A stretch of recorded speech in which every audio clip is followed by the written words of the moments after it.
considérez autant de spontané et vous garantissez de faire une gens dedans et après vous voyez déborder et tout le monde est un peu perdu dans vos démarches. Alors là, je vais apporter une petite rectification à ce qu'a dit mon ami Bruno Gomez. Nous sommes au-delà maintenant de cet encombrement des tribunaux. Nous sommes face, depuis l'arrêt du 3 octobre de la Cour européenne de justice, face à l'incompétence du tribunal des affaires de sécurité sociale. Ce que dit la Cour européenne de justice, c'est que nous sommes désormais dans le domaine du contrat. C'est-à-dire qu'une caisse de sécurité sociale doit conclure un contrat avec la personne qu'elle veut affilier. Ce qui veut dire que cela relève désormais du droit des contrats, qui est un droit civil, et non pas du droit de la sécurité sociale. Donc, nous disons que les tribunaux des affaires de sécurité sociale sont désormais incompétents. C'est-à-dire qu'au moment où une caisse émet une contrainte, nous y faisons opposition parce que c'est la procédure qui permet que la contrainte ne devienne pas exécutoire. Et lorsque le tribunal convoque pour l'examen de cette contrainte, nous lui disons « vous êtes incompétent, vous devez vous dessaisir au profit d'un tribunal civil ». Lequel tribunal civil sera également incompétent, ou plus exactement, il ne sera compétent que pour constater qu'il n'y a pas de contrat, qu'il n'y a donc pas lieu à matière. Donc c'est beaucoup plus simple que vous l'imaginez. Actuellement, nous ne sommes plus dans le cas d'avoir les uns et les autres à nous diriger vers le tribunal des affaires de sécurité sociale. Ça, c'est comme dit Alain Delon dans sa publicité, c'était avant. Maintenant, c'est maintenant.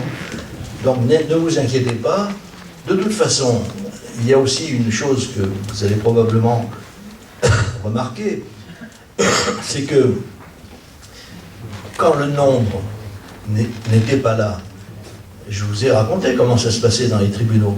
Mais aujourd'hui, que le nombre est là, même le monde aujourd'hui, dans le monde d'hier, donc daté d'aujourd'hui, a consacré un grand article à notre amie Jennifer Landry, et elle citait ma modeste personne. Je ne sais pas si vous vous rendez compte de ce que ça représente.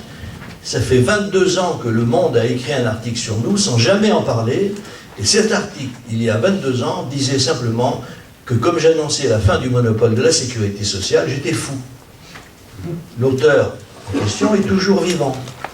Je garde son article pour lui présenter le moment venu et pour lui demander si vraiment il ne regrette pas de m'avoir traité de fou. Ce qui personnellement me laisse totalement indifférent, mais j'avais fait d'ailleurs un droit de réponse que Le Monde, dans sa ruse habituelle, dont j'avais prévenu tout le monde d'ailleurs, a publié un 14 juillet. De toute façon, c'est le jour où on ne lit pas du journal en général.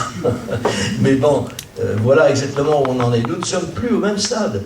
Actuellement, le gouvernement, le pouvoir, quel qu'il soit d'ailleurs, tremble face à la liberté des Français.